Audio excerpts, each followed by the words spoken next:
Lori Morse here with the Five Element Creative Healing Process. And I wanted to talk today about the law of the circle. And it's actually the law of oneness as well. It's how we can sort of understand the law of oneness, because when our mind looks at the world and we want to think about being one with all things, we're like, yeah, I'm not one with that stuff. Someone does something really terrible, or, we look at just the shenanigans of the world, and it's really easy to say that I am not one with that. But when we look at it from the law of the circle and from a heart's perspective, then we can actually feel a different kind of oneness. So here's one of the ways to get there. So the law of the circle, it's an immutable law on the planet. It's just like the law of gravity. So nobody would step off of a 13-story balcony and expect there not to be consequences, right? So whether we believe in the law or know about the law or not, it is still at play. So becoming consciously aware of it is really, really valuable for each one of us as human beings. And the law of the circle, simply stated, is that everything that every thought, word, feeling, or action that we have as an individual human being, when we have it, it moves through our mind and our body, and it moves out into the world.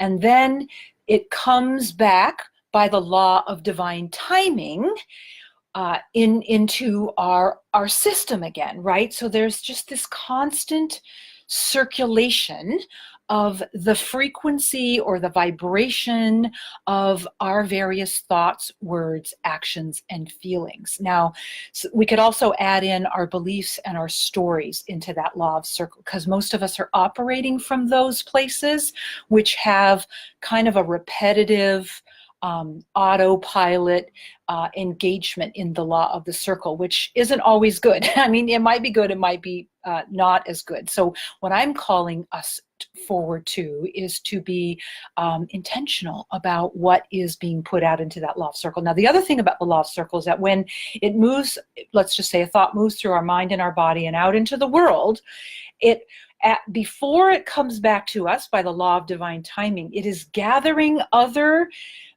vibrations and frequencies of that at the same level as it, and adding to our thought or word or feeling, and coming back with more of what we put out.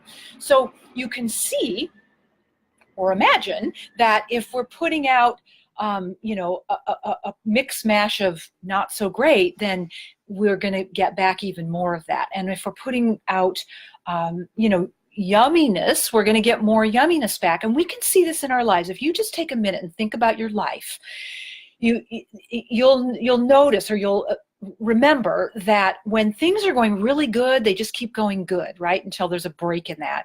And when things are going really crappy, they kind of keep going that way. And that's the law of the circle at play.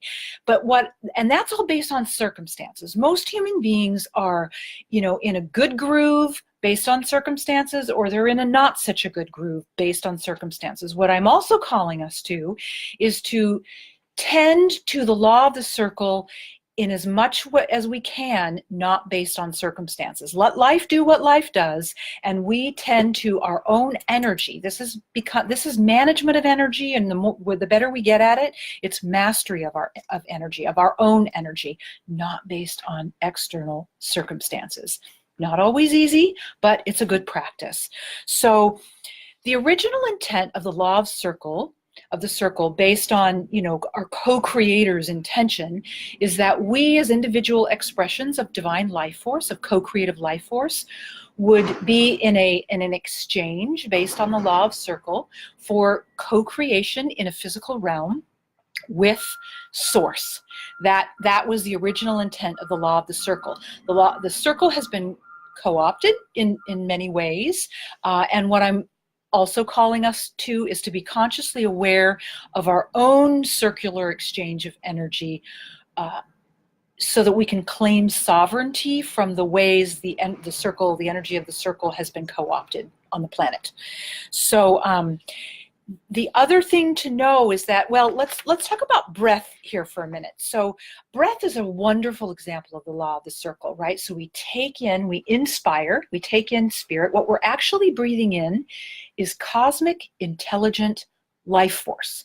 So we take in a breath. This is why breath is so important, right? Like if you just spent the rest of your life being present to your breath, you would offer so much to the world, so much more than if you didn't do any of this stuff and you went out and started a nonprofit for something really good. Now, don't get me wrong, starting a nonprofit for something really good, there's nothing wrong with that.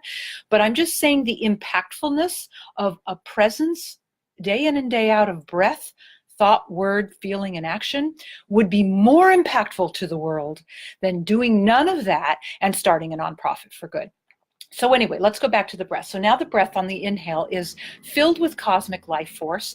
It passes through our heart. It gathers our frequency. This, the kind of the sum of our frequency in any one given breath, and then we exhale, and that is what we give back out into the cosmic soup. Let's say the cosmic field.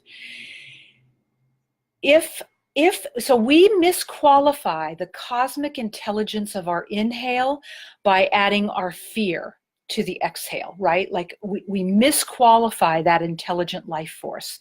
Then we don't get the goods in our cells. We don't get the goods, so to speak, from that cosmic intelligent life force for for our healing and for our empowerment and for our connection to the divine. Like that all gets disrupted when we take in cosmic intelligent life force and we add our own misqualified energy to it.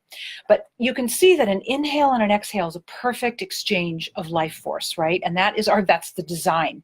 When we become conscious, aware, and intentional about that exchange, then life changes dramatically. And that's what I am devoted to. For those who are excited about this idea and want to do it with the greatest amount of intention and the greatest amount of colorful creativity, because it just happens to be more fun, then this is your home, this is your circle, this is your community, and I would encourage you to say yes and come on in. So where we breathe in and then what we add to that life force before the breath goes back out, that is the pivotal place where our work lies as a conscious human being. One, it's that only by our awareness and our own personal taking of responsibility and choice, using our free will, right? Like the best use of our free will is to use our own personal will to direct our choice and to direct our mind, again, because our mind wants to be in control of all this, but to just sort of pull that back, come back to our center, connect with our higher, our higher intelligence, with source, spirit, whatever you like to refer to that as, and choose differently than you have in the past, and to start transmuting old energy, old thoughts that no longer serve, using different words that are more serving, old feelings, stories, and beliefs that are kind of like stuck in our system. All of that is transmutable. And then having our actions be based on those new levels of energy that we're conscious about, that we consciously choose. Nobody can do this for us. Only each of us.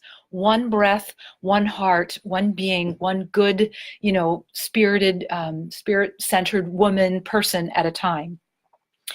And I would also say that the transmutation of each one of those thoughts, words, feelings, and actions in a conscious awareness of each breath, we can't do that by ourselves. We really need to call in spirit for the co-creative partnership of transmuting old energy. Trust me, I've tried to do it by myself and it just wastes years of time. So if you would just be willing to take my word on that, and you probably just know that already just by hearing that, it resonates in your heart. And then the third thing I want to say about this process. So the first thing was, we each have to do this work ourselves. Second thing is we need spirit support and guidance and partnership in the transmutation of the energy. And the third is, this is where a creative healing process is bloody brilliant, because we use a substrate, whether it's a page in a journal or a computer, a piece of recycled paper, which we're going to do something with here in a minute, and I'll invite you to do that, or or a canvas or a wood panel, whatever, it doesn't matter. This is a this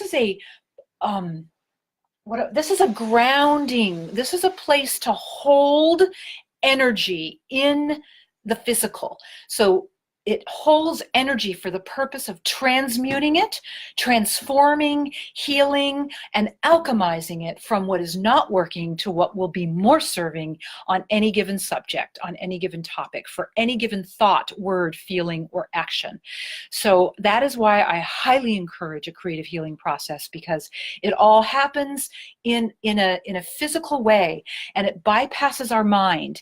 If you try to do this just with your mind alone, it's not as impactful, and it tends to come back in just, a few weeks or 6 months. And most people say to me, I'm like, damn it, I thought I already dealt with that. Well, the reason why it wasn't, all the weeds weren't the roots weren't fully pulled out, is because it wasn't done in the most highest impactful way. So if you want it, I invite you to just grab any piece of paper that's near you that you don't mind to write on, and just take any writing implement and just draw a circle. And you can keep going around and around. And the value of this is that this is simply an image that can bypass your mind, and it's also a symbol. And symbols have great impactful power. They impact our vibration in positive ways. So something just so simple as drawing a circle. And then if you have anything that you're struggling with, put it in the circle for the intention. Then make an intention that you want to shift that energetically, and ask for support in doing that, and so that, because you want to contribute to the law of the circle in higher ways, in ways that are more loving versus fear-based. And we could talk about the variations, like what's under the umbrella of fear, doubt, worry, all that stuff, judgment, all that stuff. What's under the umbrella of fear, till midnight, but we don't have that much time, and you probably have to get back. So anyway, I just want you to have that knowing of the law of the circle.